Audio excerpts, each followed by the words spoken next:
Careful. you. Careful. Like, Plates. oh Oh my god. What's on this table here? That was too Somebody eating their breakfast like, I pancakes? almost tried, but I didn't. They were- It's like Sarah making, no, Matt having Joel this morning. Something. What was it? Oh.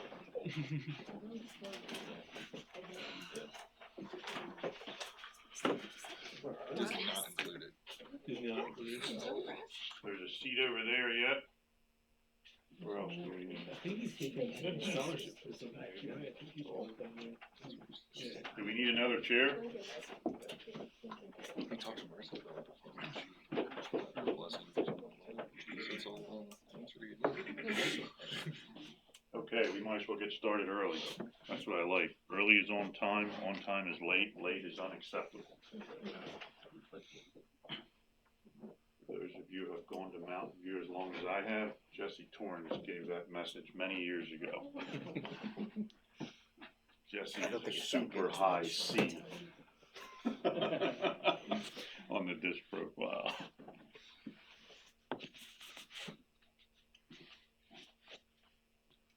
So there's some of you in this room who have not been formally introduced to DISC because you're newer to us.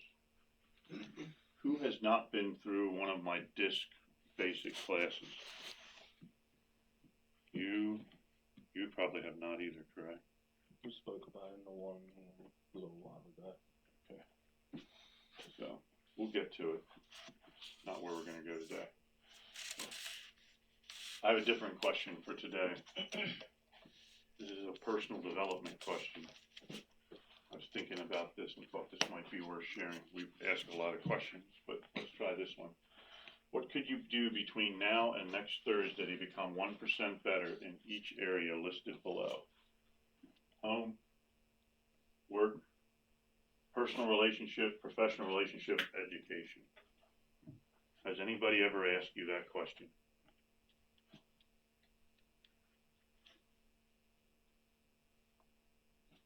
Why is 1% better important for a week?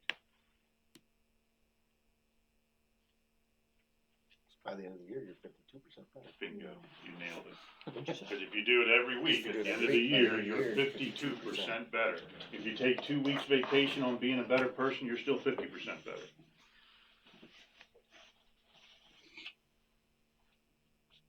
Now, I'm not expecting anybody to share all of your, but is there anybody in particular who want to share anything here? This is a hard one. Yeah, not hit the snooze button on your alarm. That's 1%. There you go. They just time management, which goes along with that. I got in every morning this week. I got in and listed an hour by hour schedule areas to focus on at work, except for one day. It was the only day that I didn't get everything done, but I wanted to get done that day. So you get 1% better by getting that extra. I could get 20% better by getting that extra day listed. All 5 days listed instead of just. Somebody else? I've been working on finishing one task and actually completingly like putting it away before moving to the next one, not just here at work, but like at home too, so that my house isn't a disaster area of half completed tasks. And that's the ADHD in me that makes that really hard, so that's been my 1% I've been working on. It's a high-S trait as well. Yeah, it is. So. Anybody else? I could pay more attention to and be more present with my wife. Boy, I'm glad my wife isn't here. I can do the same. No. Can everyone suddenly say that? You know, I sat in the driveway last night because I heard that. I had a customer call me last night, and I sat in the driveway purposely to finish it before I got in the house, so that I could be 100% present. I wasn't in the house 2 minutes, and my wife and I were going to cross paths for 5 minutes, because she had Bible study at church last night. 5 minutes we were going to have. I wasn't in the house 2 minutes, and I got a text from a customer. And instead of ignoring the text, I ignored the wrong person.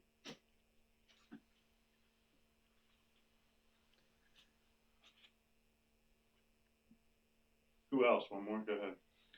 Can focus on doing more listening than talking. That would vastly improve everything up there. The old saying, you have 2 ears and 1 mouth, use it proportionally. Yep, that's the only one that can cover. It's hard when you got a lot of things you want to spit out. That's a good idea. You know what, I had a quote on one of my notebooks. Nobody ever lost their job for listening too much. Yeah. What do you say? I figured that out just the right time. All right. So we've had a number of people participate. If you have something you want to chime in, go ahead. But we had a number of people participate. How long did it take you to decide to do whatever you just decided to do? How much time do you spend on that? This is not a trick question.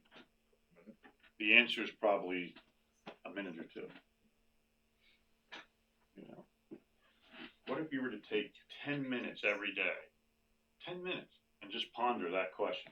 10 minutes is not 5 minutes. And just ponder that question. Somewhere in a quiet corner where a child isn't pulling on you, or you know, or somebody isn't sending you a text when they shouldn't be, you know, stuff like that. Just as a food for thought. If you could just find 5 minutes to take this slide and ponder these questions, you will become 1% better each day. At the end of the year, you won't recognize yourself from the beginning of the year. Something to think about. That brought us to this. So I have shared this before, probably in a different way. I don't know how many of you have seen this or have not seen this. This was created long ago. This was created when I started realizing I had a sustainable company that could become successful outside of me. So when I started the business, because I had a why. I know what I wanted to accomplish. But I also knew that we had to find food to put on the table to eat that night. So I started the business for that reason too. And I did that in 2009. And by 2013, I started realizing I had something bigger than just me. So then I started thinking about these things in 2014 is when I originally started thinking about this. And I really put the details together on this in 2016. So this is old thought, but it's not dead thought.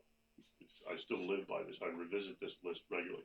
I edited it a little bit to make more sense to you, but I'm going to quickly tell you what this is. We're trying to focus a little bit more on why we do things, not how we do things or what we do. Okay? And I think it becomes very important because every company will focus on what they do, okay, and some will focus on how they do it, okay? If you're going into a house to do a what, and you're forgetting the why, it all of a sudden neutralizes any advantage we have as a company. What do you think about that? Because many of you do that, because that's your CS trait, to go do the what, to take care of the what you're there for. The reason it's really important is because if we forget the why, we're no different than anybody else. Okay? Why is really important. Why did I start this business? I started this business because I cared about people, serving people well. If we're going into the house to fix a toilet or to fix a leak or to fix to fix a water softener or what, if we're going into a house to fix something and that's our main objective, you can do that anywhere. You don't need to do that here. That's not me trying to throw you out. I'm just saying you can do that anywhere. Okay? I want you to take the extra time to take care of people. That's what we're here for. I mean, I was reminded of that. You know, when you start thinking heavy about these things, God is going to punch you right in the face. I got punched in the face with a customer this week that we've served in the past. Thankfully, Matt was there to talk me off the ledge. And how we're going to take care of that customer. In fact, that's going to be taken care of today. But it's a challenging customer. Nonetheless, it doesn't change my why. I can't let that change my why, who I am, what I want to do. So this is the quick list, and I'm gonna get through it quickly. Customer care and response was one of my top things when I started thinking about this. These are all questions I'm asking myself, things that I value regarding our company. My original statement did not say things I value regarding our company. My original statement said things that concern me. That was the word I used, concern, okay? After a while, it became, hey, these are things I really value, okay? But initially, my initial thought was, what are the things that really concern me about as we start to grow as a company? Remember, in 2014, we're 4 or 5 people. Okay. 2016, we were 6 people. So customer care and response, number one. Why did that come to my head first? Because that's the whole reason I started the business, is because I thought customer care was gone and everything was just about response. And that was poorly done. Having and providing the proper information. Well, that's a broad statement, but having and providing the proper information is 2 ways. I have to have and provide the proper information to you so that you can have and provide the proper information to get to the customer. This is when I just started learning DISC, and I started realizing about myself that I have a massive weakness when it comes to training. I'm a doer. I'm a get it done kind of guy. A high D, just want to get it done. And I realized my get it done was I might have told you something once in a language that you didn't even understand. And my expectation was you got it. Okay? That was my poor communication style. Having and providing the proper information. Delivery of the information. I put in brackets communication.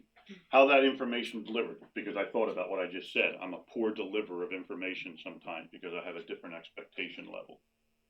Okay? I realize not everybody lives in my bubble world. But delivery and providing delivery of that information, how you get that information and how the customer gets that information. Okay, it's marketing is a big deal. That's, we're starting to do a much better job of how we message things with our company because of that. Because we're focused, we've got somebody focusing on that now.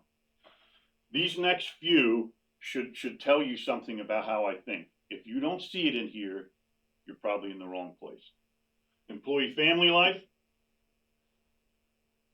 long-term sustainable success, team getting along like family, creating and maintaining a great work environment.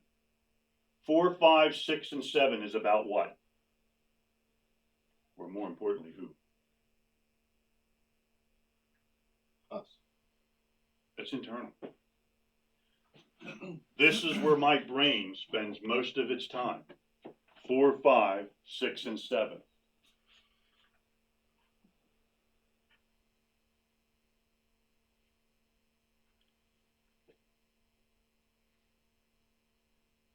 And why is that?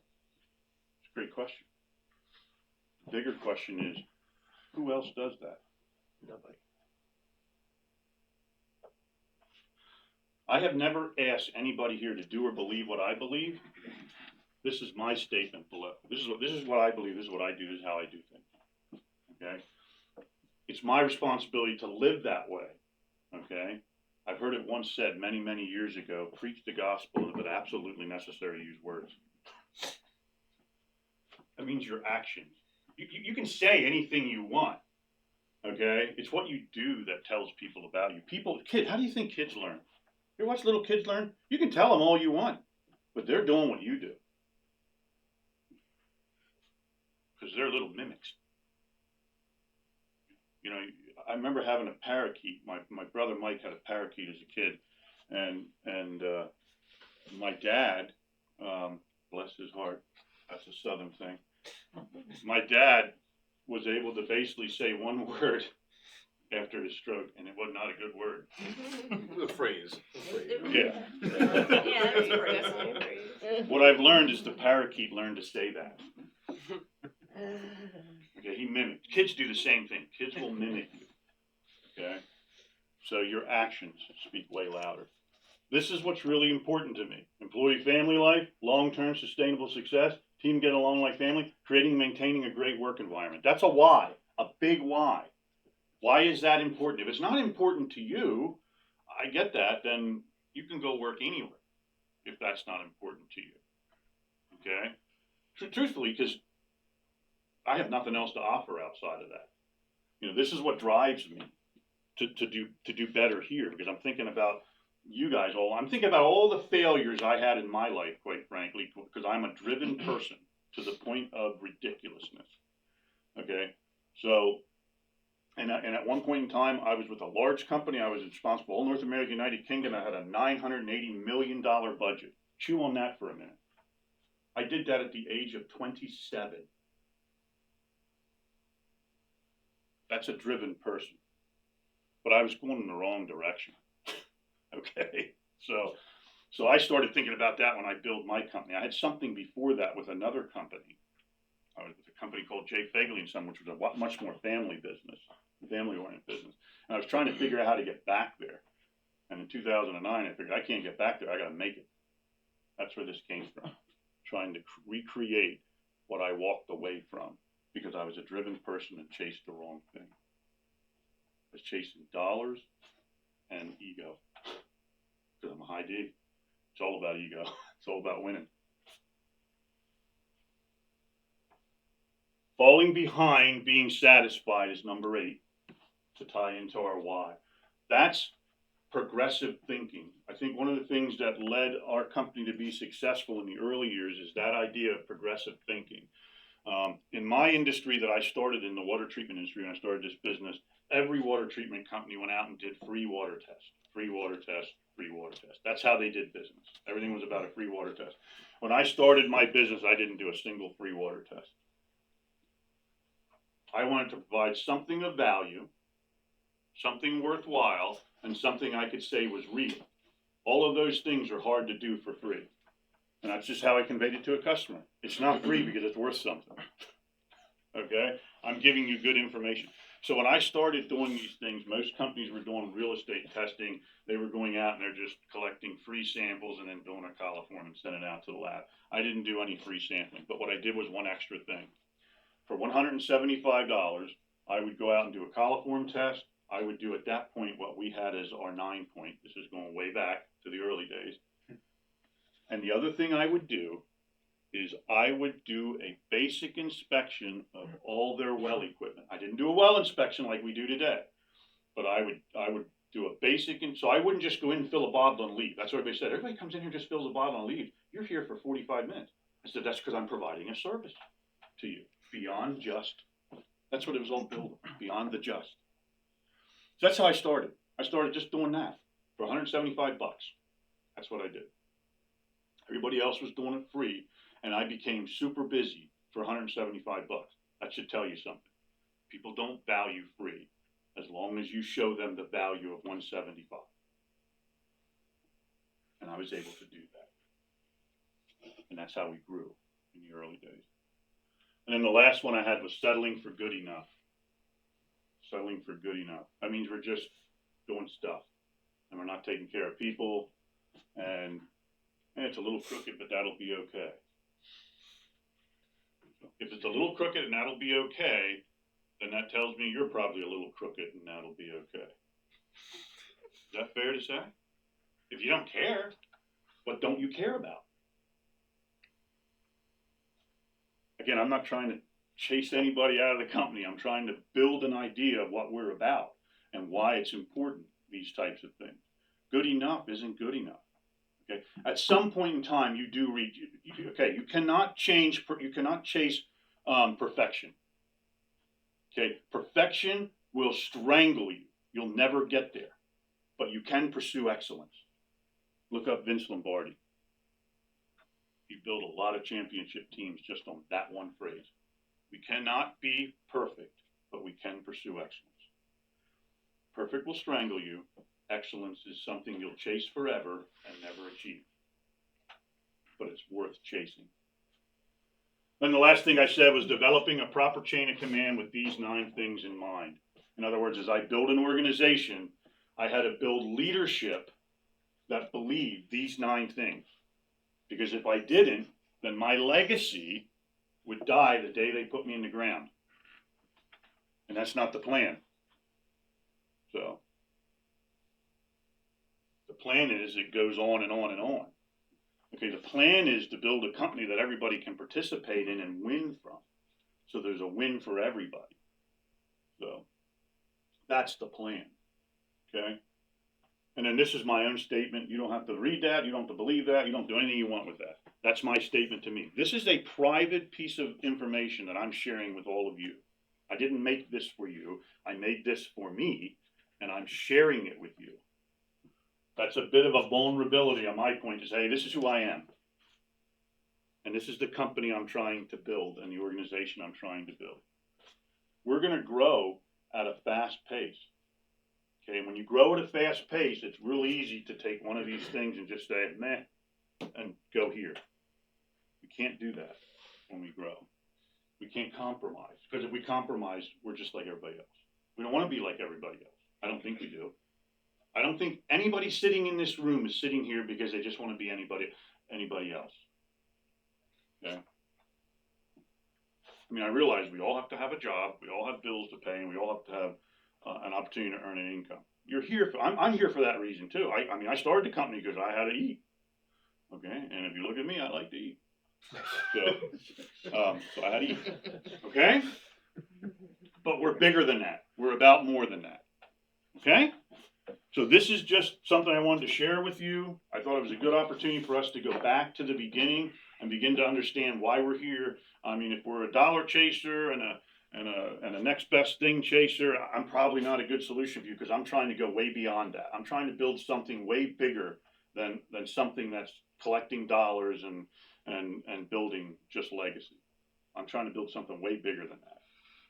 Okay? It involves a lot of people. You can't build something great without a lot of people. Steve Jobs did not build Apple. I remember the one statement, and I'll close with this, that he said he was trying to look for a chief operating officer to run his business. And there was a chief operating officer working for PepsiCo who was fantastic. I think it was I can't remember if it was operating or marketing, but he was fantastic, this person at PepsiCo. And Steve Jobs went up to him in a conference one day and said to him, dude, do you want to sell sugar water the rest of your life, or do you want to come change the world? That's all he said to him. He planted a seed and stole that guy from Pepsi. And he did it because he was real. He wasn't making it up. Pepsi was competing with Coke. Coke was competing, they were just beating each other up. Apple wasn't competing with anybody. Apple was building a great organization to serve people well. That's what you have to begin to keep in mind. That's what I have for you this morning. Thank you. All right, Matt, you're up. All right, well, I'm gonna keep checks. I don't need everybody else here for that part. I need everybody for mine, so I guess I'll go first. All right, yeah, Go.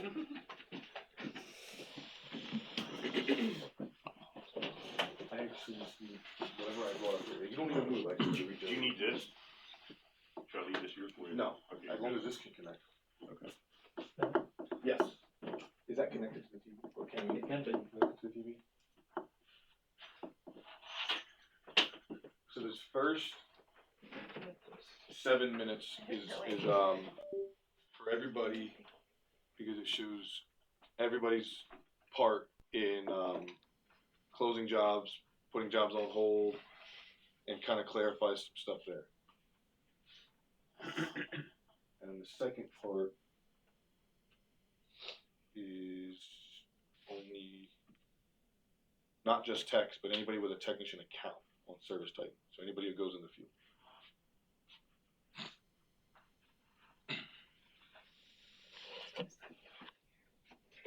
Welcome to stay, anybody else, but it's not necessary. Except for you.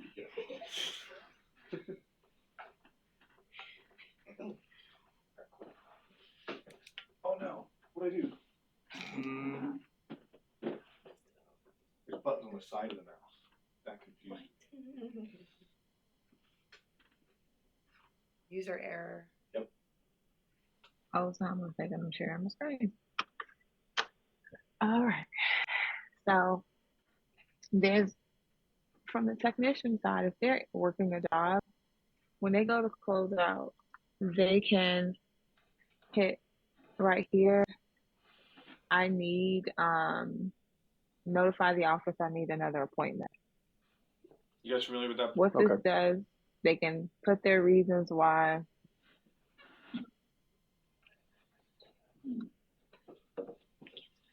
here, and then it's going to close that appointment out, right? Yep. Okay. Eventually, once it closes out, what's going on? So it closes the appointment out, but keeps the job itself open. So once the office side is actually ready to book the job, they can go in or book the second appointment. They can go into the actual appointment. I don't know what's going on with my tenant now. So it would close that one out, and then they would be able to go into that same appointment or go into the same job.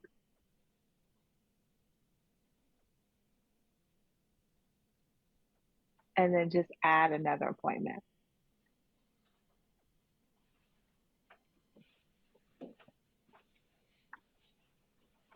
And they would be able to add just another appointment by hitting add an appointment and assign a different technician. Because this appointment here would technically be closed out, but the job itself will remain open.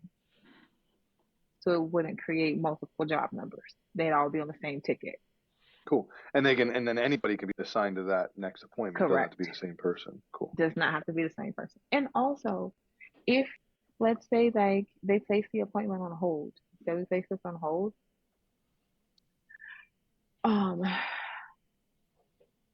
You can unassign a technician and then add another technician to that appointment, the same appointment as well. Okay. I'm not sure when that would be or why that would be beneficial. I'm sure there's reasons, otherwise it wouldn't exist. But I'm not picking up on any reason why I would want to do Just that. you know, like a technician is say he gets sick on the job, and you need to send someone else out to complete that same job that time. You can remove him off of it because he's now going to the doctor or what have you, and the other tech is going to finish out that job that day. In that instance. Gotcha. So if somebody is okay, so if I send somebody else out, I want to add them to that appointment, not to the job. Not to the job. You don't want to. Yeah. You don't want to create another job. You just want to add them to the appointment. So right here, we can add Idris Elbow right now. And then if I want to, so if Jason Kelsey's on the appointment, and I want to add Idris out there. And then I want to send Jason somewhere else. I have to unassign him from this one then. Okay. So at this time, basically mark him as done. If he's already working it, if he's actually working, just mark him as done. But if he hasn't gone out yet, you just unassign him. Oh, okay. So can we go through that flow too? Because that does happen where I have to send somebody else out, and then that initial person leaves to go somewhere else. But he did do work. He was there for 2 hours. He just couldn't finish. So now we're going to put done working, and we're going to select that Jason's done. The appointment's still open. Idris is still scheduled. He can go. So can the technician do that from his own side? Yeah, he was just basically, okay, perfect. So from his side, let me do an incognito window for this one. I'll pull up because I'll keep that way because you can't have both of them open at the same time. Right. Which is so I gotta finesse the system here.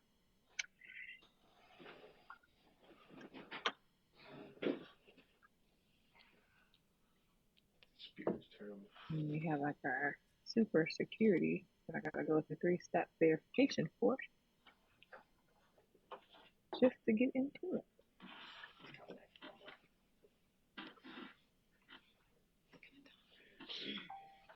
Okay, run an office. I need a text. So now let me pull up.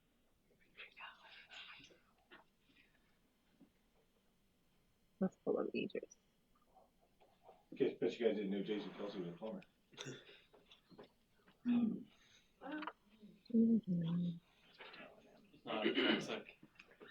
That's it.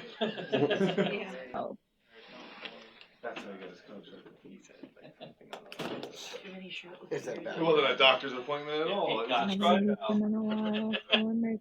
Okay.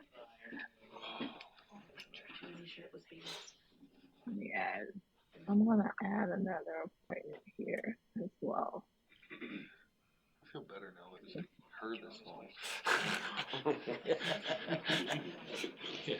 The expert in a controlled environment. Okay. So he's scheduled for this job. Say he needs to go out. It just completely.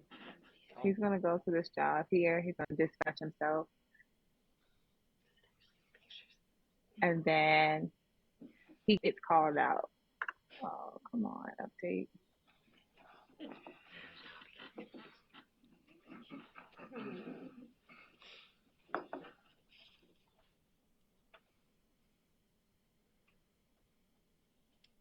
Why is it moving so slow today? Y'all system isn't moving like this, is it? Okay. I mean, not certain. It's probably because I'm in the office. I'm not at home this time. So your I'm in the office. speed's better at home. Speed's better at home. That's what I like to think. All right, so he is done, or he needs to leave for what have you reason. He can say that he's going to mark himself as done here. And so now that appointment is done, everybody else is still able to access that appointment. Okay. And then he would just close out. Okay. So he can now go to his next job. Easy enough. Yep. So that's when you're leaving. I know there's been some confusion when you have to leave, but the job isn't done. You're just leaving. You don't complete the job. You only mark myself as done and close out. You don't have to hit the complete button. Complete will be for whoever actually completes it. I know a lot of this we have figured out already, sort of, but I wanted to get everybody collectively on that same page. So, the next one I have is, oh gosh, I need your iPad. Oh, give me a minute. Which one is the one connected to the TV? Can I ask a quick question? No. You guys have a long one though. It probably will be. So, should the job actually start with the sales appointment? And then if they're converting, they add an appointment to do the install? No, it doesn't. No, it does not have to be that way. And originally that was something we tossed around to track commissions and stuff better. It actually tracks easier if the sales appointment is its own job, and then we book the install from the estimate page. Go into the estimate page and then book new job from there. This next part is going to help us overcome the challenge of, thank you, what estimates that you're doing in the field. So something we learned yesterday or the day before was that if we do your estimate for you, it always ends up with like a second job created or mistracked or misreported income for you guys, commissions. So this is going to help. Yes, please. Is that all I need to do? So this is going to help us get that workflow finished. So if you're not a field technician, you don't need to stick around for this. I'm not going to go over anything that's going to be seen on the desktop, so it's not going to make sense.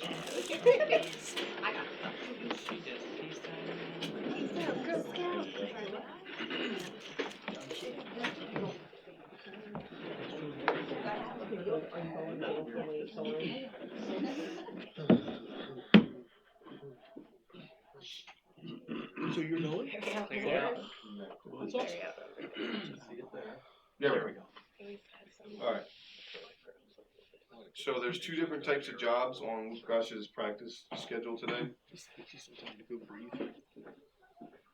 I have a convertible job. So this is a plumbing service call. He's going to go out, diagnose, and present solutions to the problem or to solve whatever problem. I'm the customer, so that I have. And then the other one is somebody sold me water softener and RO, and while he's out there, he's going to add on a neutralizer or something.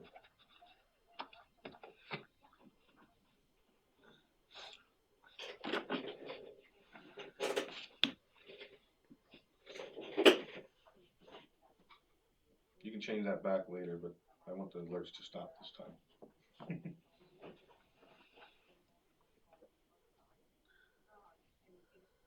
Alright, so the first one is, this is the, convertible job.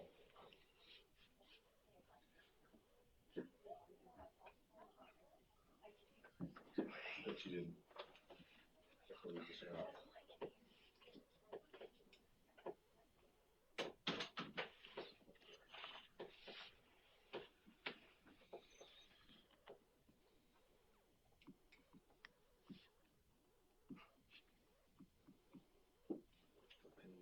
Oh, gee.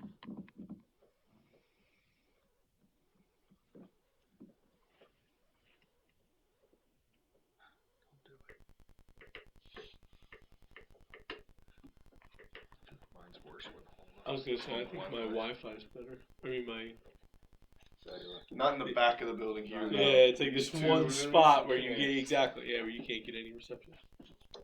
Built this conference right there. Knock it down. Start over. Just give me a warning when you do that.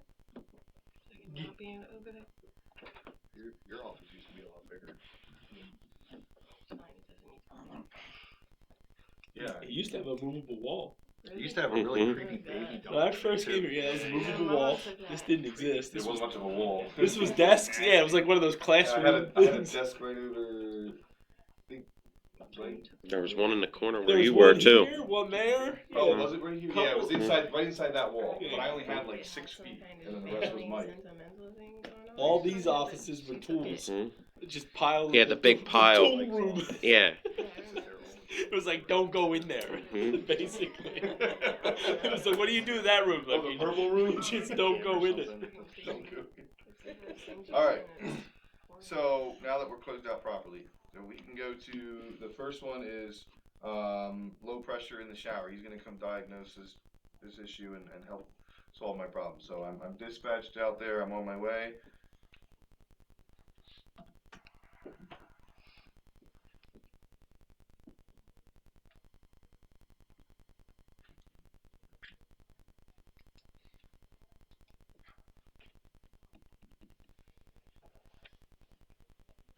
I made it.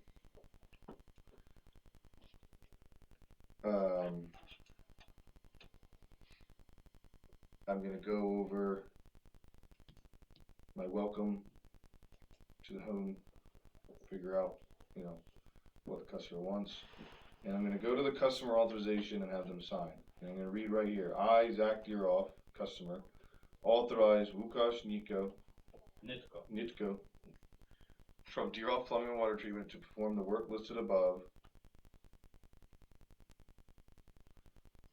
If you want to see what the work listed above is, it's right here. Arrive and perform a diagnostic service call, etc.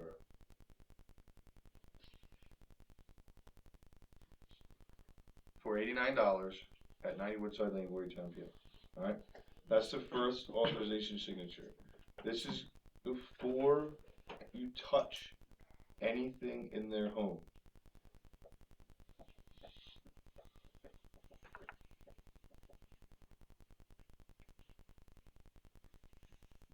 Okay, now I'm diagnosing.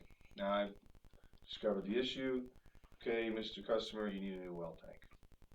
I'm going to provide you an estimate for that new well tank right now.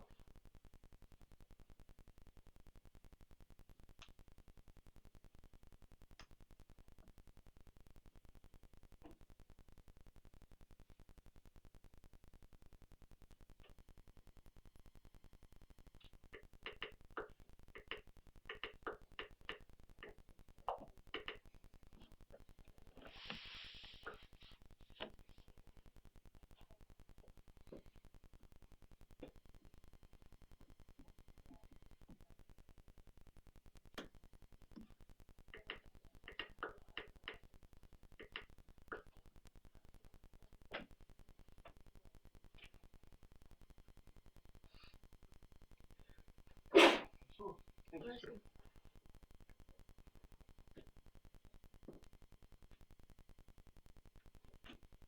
There we go. I can present this estimate to my customer.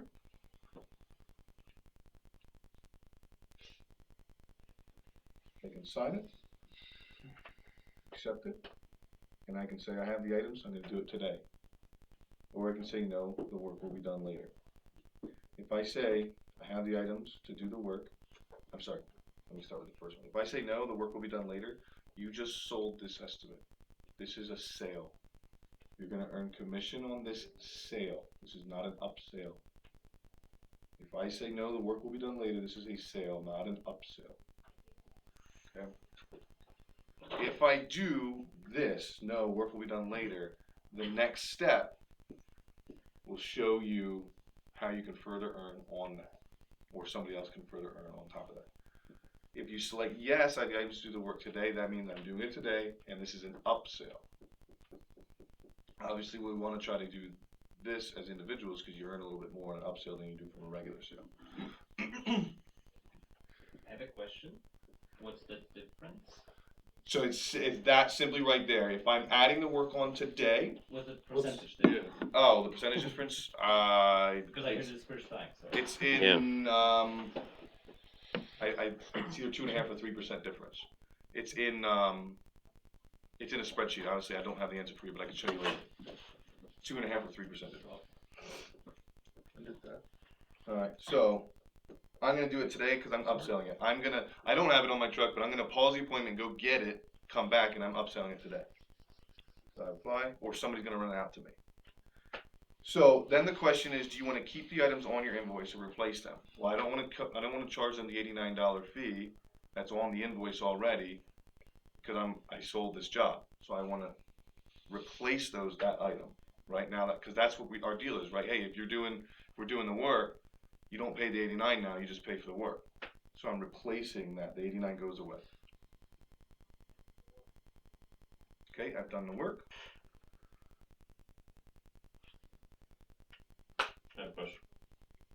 If there's more stuff on the invoice originally than just the 89, can you hit keep them? And you can go remove to the the scheme? 89. Yeah, good question. If there's other stuff already listed out that the office has put on that invoice, you don't have to replace everything. You can select keep and then go and remove that one line that you don't want on there, or 2 lines if there's several things that they were like, oh, that's the wrong thing, but some of it was right. Yeah, you can delete individual things just by selecting that remove button right there. All right, I've done the work. I am getting a signature.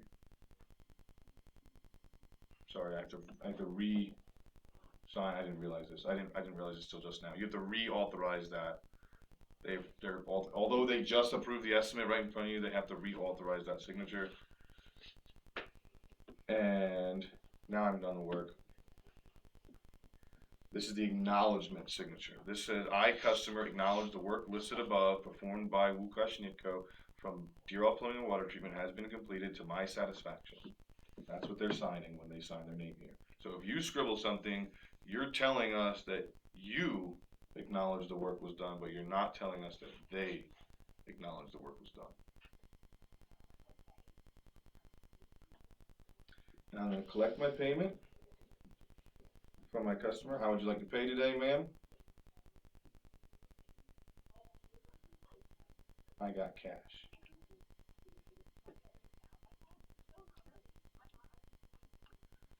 Okay, job is paid. I can now close out and complete the job.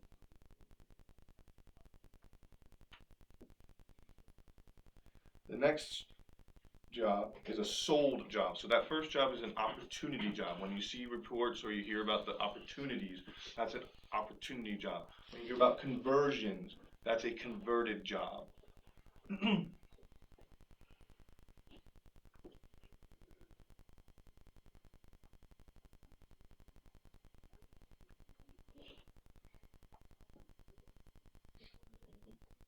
All right, this is a sold job. This job already has an invoice. Somebody sold this customer a softener and an RO. I'm on my way. I'm here. Okay. How you doing? Just want to verify that this is the correct invoice and what you're expecting today. If that works for you, please sign here authorizing me to start working at this price. Okay, done, close. Alright, I'm installing it. Oh, I realize you have a neutralizer here. Did anybody talk to you about your acid neutralizer? You know, and the age of it and anything like that? Yeah. The salespeople talked to me, but I decided I wanted to keep it. And then, oh, okay, well, you know, I can tell you some more about the benefits of a new one. And if you wanted to upgrade, I could do it today for a little bit cheaper than you would have been quoted originally because it's adding on to this job. Okay, let's do it. Once again, you still just add an estimate, build new option.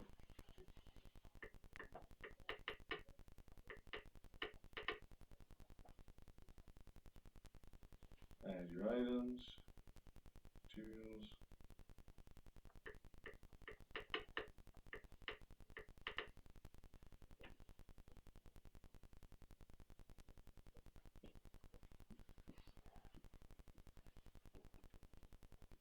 And then I'm going to add a discount.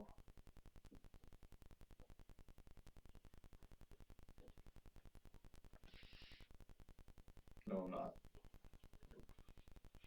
Scratch that.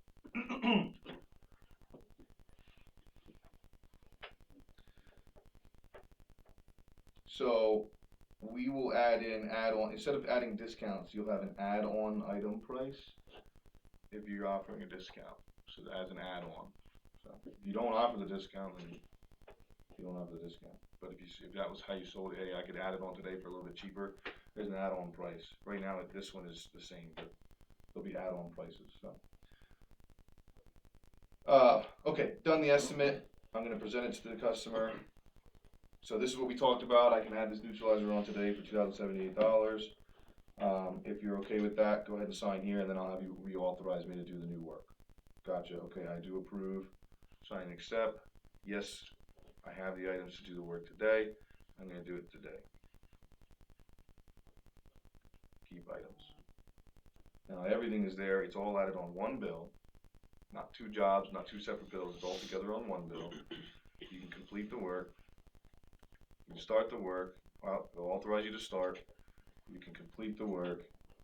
How would you like to pay today? I'm going to pay a check. Done. Close. I do acknowledge that it's been completed to my satisfaction. You can acknowledge it before or after payment. Payment is generally acknowledgement, but if you're not doing it, if you're not collecting payment in person, then you definitely want to get that acknowledgement first. If it's all done in person, the order on that one doesn't necessarily matter. All right, so I'm finished my job, I complete it, and I close it out. So either way, as you can see, it doesn't matter what type of job you're on. If you don't create the estimate, it's not done the right way. So we have to do that instead of you selling a new neutralizer. Hey, your level's just empty, and we want to do 2 bags of neutralizer mix. Do I have to make an estimate for neutralizer mix, or because usually I think we were instructed to just add it on to the invoice. Same with going out on service calls. 135 service call, then I would add the bulb, the sleeve, the filter, the salt, whatever, and just add it to the invoice. Do you have to create an estimate and get them to approve all of that? Or you're on a job like that and you just want to service the neutralizer, you don't need to replace it and just add mix? If you're not, that's a great question. Because I think Service Titan would track it So, as an add-on if it was put on as an add-on. Yeah, so That's what I do on service calls. I add it to the invoice and click the add-on switcher. So the add-on switcher has nothing to do with tracking. I don't know where that, I mean, I shouldn't say I know. I know where that came from, but I squashed it before it went out. I'm not sure how it got out. But the add-on tag or tab or toggle or whatever has absolutely nothing to do with reporting. That's just the pricing. It literally just changes the price. Okay. So you don't need to worry about selecting the add-on switch. It's not going to help track anything. Okay. It's not going to help you, your customer, us. It's a wasted step. We can't run a report on add-ons? No. Yeah. That was the original thought, was we could run a report on add-ons, and that was a lot. Gotcha. But the process of, so if you're on an $89 call or a $135 call, anything, if you add items to your bill, it's going to, it's going to exceed the threshold of your $89, your $135, and then you'll get credit for that conversion, for every dollar of that conversion, including the 89, the original 89 and 135. So we don't need to send an estimate. So, no. The challenge there is if they've already authorized you to do the diagnostics at 89, and you add items to the bill afterwards, It makes you Like you was- you re-sign. have to reauthorize it. Exactly. It That's makes how you it's It's re-sign. always had to, once Yeah, the it scope does of work make a- changes, they need to. right. sign You it have to again. exactly. You have to reauthorize that. So, do you need the estimate step? If we should, to just make it the same across the board, it's not like that much, you're adding it to the estimate, or you're adding it to the invoice, it's the same amount of adding items, essentially, if that makes sense. Yeah. No, But do the you only need it? difference is we would It's keep not an the one- absolutely necessary step in that case. We would keep the 135 service call though, cause we're not, You- we still bill for the 135, we're not just, okay, you need a bulb, Correct. we're here for 79. Correct. Okay. The estimate can be an avoidable step, yes. Where, it's, the big key is if you're not doing it, right, if our office does it, it creates a new job, or it creates a new appointment, it throws off timesheets, so it prevents you from being able to stop the job and move on to your next job. Do you mean if we create estimates for them, like internally? Yes, Like like that? if they're calling us and we're helping them from the office, Yeah, but if you go to that job itself that they were on and you go to job actions, you can add an estimate Even right if to you- that. even if we add do it that, in it there. still changes it. Even if you have to mark them, even if you mark it as they're the ones that sold it? Yep, because sold by and created are two different things. Okay. I see what you're saying now. That's So I have okay, to give you just my wanted- login. So it's hurting you guys for us to create your estimates for you. That doesn't mean we can't help you build your estimates.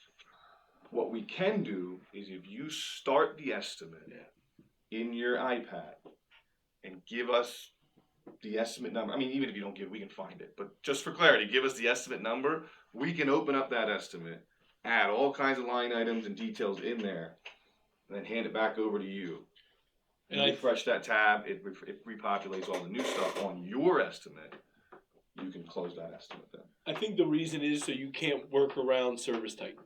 Right. The idea being that you can't have 9 techs and one person trying to manipulate the schedule from here. The idea is the tech, it creates a layer of it. The person in the office is not supposed to be doing what the tech's doing. And that's the reality of the way it's working.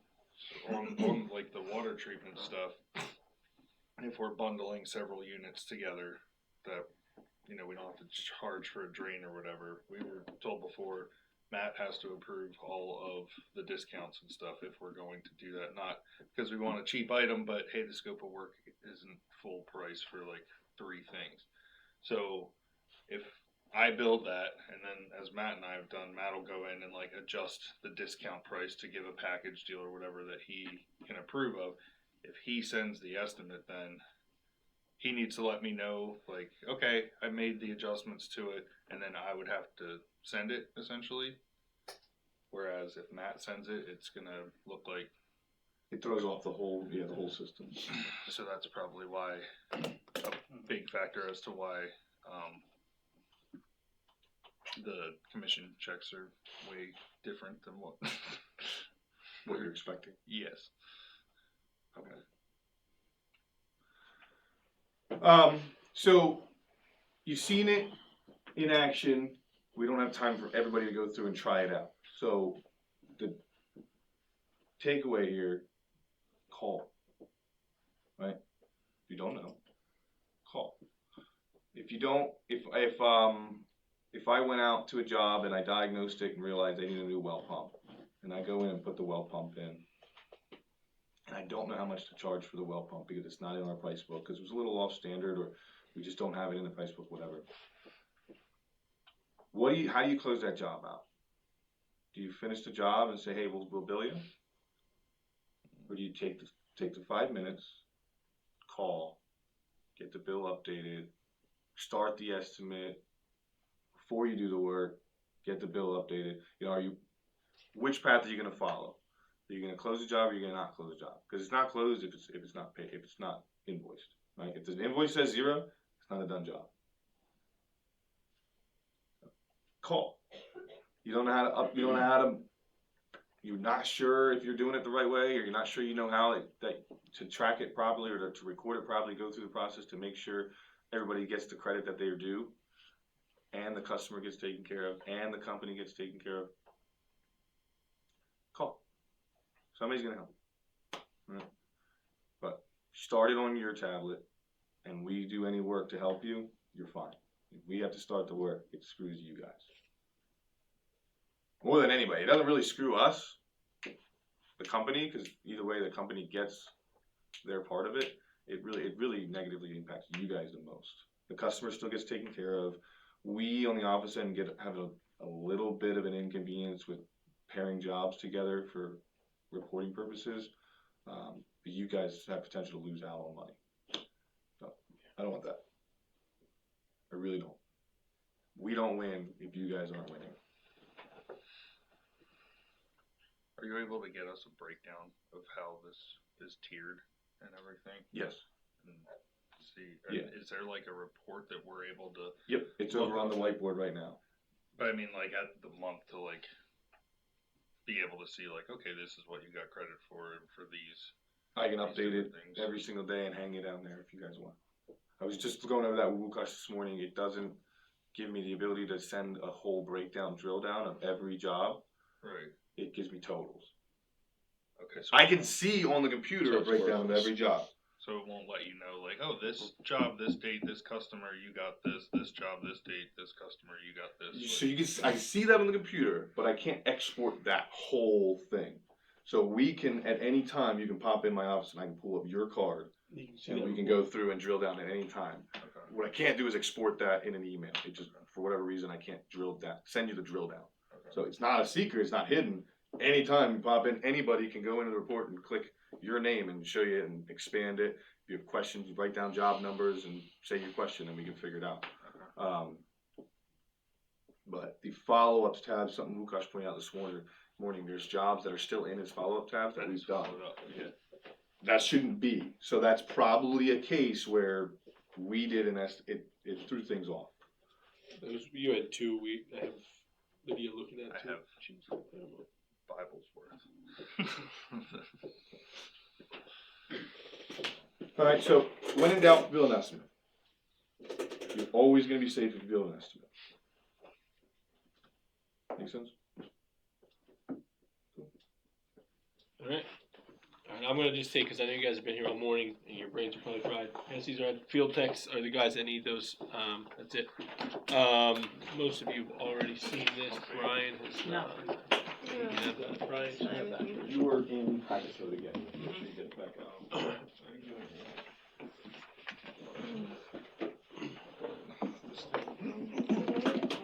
So quickly, I'll share this with you guys. I shared it with a couple people yesterday. This is just a fun fact, something we were doing some marketing analysis on our website. Did a competitor's analysis of Len the Plumber, one of our competitive companies similar to us, bigger than us, but similar in the services they offer and how they offer them. They spend $230,000 a month in Google advertising. That's a lot of money. $230,000 per month in Google advertising. That's what they average in their average spend. What's their average ticket? Good luck. Yeah, probably closer to 2,000. However, the point being, right, it's very, very difficult to compete with the big companies in advertising spend on Google. So if we want to go down that route, we can. You're going to need to push our... What ends up happening is we have to pay for that advertising cost, right? So what happens then? Our ticket cost goes up. So it's pretty hard to sell work at $450 an hour, right? We're learning how to do that. Imagine selling it at $650 or $700 an hour like Horizon's selling it at. That's the number that you have to push it at if you're going to be able to advertise and get new customers that way, right? So that's the reality of our industry. You could like that, not like it, argue it, whatever. That's the truth. And you can go online. This data is very easily accessible for any company, any website you want to go and look at. You can find this data. It's completely transparent. So go do your own research if you don't believe me. That being said, why? This goes back to the why. Why are we doing this? What's a much more effective way for us to get new customers? Referral program. Our existing customer base is how we've gotten to be where we are. The option to go compete in the Google dollar world means we got to go sell at a higher price point. A better alternative is, hey, let's get more creative with our marketing. Let's get boots on the ground. Let's do things differently from those other companies, which is what we're trying to do. So I know we've had some iterations where we've talked about this. This sheet just basically gives you a rundown explaining the referral program. It gives you a way to talk to the customer, some of those questions you're going to see. John is working on a new slip. You're going to get a new slip in there. They have it today. You have it today. It's already worked on and done, so you'll have a new slip that matches everything on there. The whole system is now built and seamless, so you don't have to worry about tracking it. They don't have to worry about it. They just go online.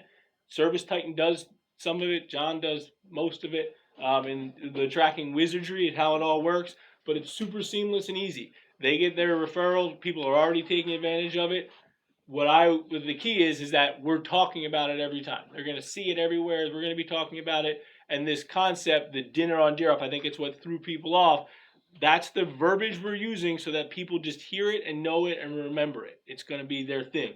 It's not limited to dinner. You can get a gift card. You can get dollars from PayPal. You can get Dierolf dollars. There's different ways to use it, but that's the name of the program. And so when they see it, they're going to get emails from that. They're going to know it. It's just going to be a familiar verbiage for them.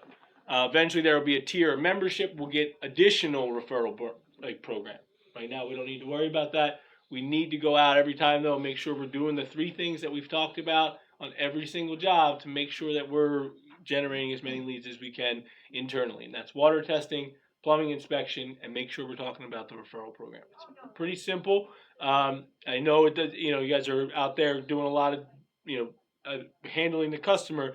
This is part of tying into that service, that final piece of we're bringing it all together.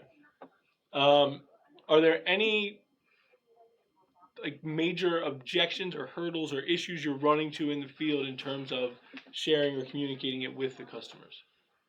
I think when it says big dinner on Dierolf at the top, people are like, oh, I can get dinner, and they're like, gotta, not that it's a problem, but spend more time, actually, now that I know what it is, explaining, it's not just dinner, but you got a big headline with dinner on Dierolf, and everybody thinks, oh, I can get dinner, but. So what I really want you guys to do in marketing this is I want you to buy in when so that's your moment. That's the idea behind Dinner with Dierolf. Now I have a customer engaged. Now I have your ear. Now I got what's going on. I want you to explain to them, look, this is why we do this. We do this because when you refer us, I can get a customer for $100 as opposed to $500 on Google. That helps me keep your costs down. That helps us do better.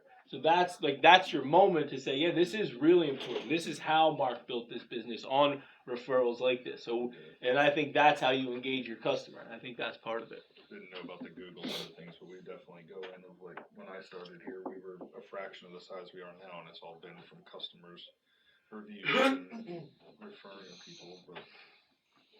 Yeah, and I mean, all told, we do really well in our current Google spend and our cost in terms of generating traffic. We do most of that, full disclosure, is reputation. So we get a lot of Google traffic because people are not totally sure, but looking for Dierolf. You'll see misspellings of it, but they heard about us, they got something, so they're looking for that, and that's how they end up on our website. So that's part of it. It's pretty cool to see. Any other questions? Oh, you want to talk about this real quick? You can. All right.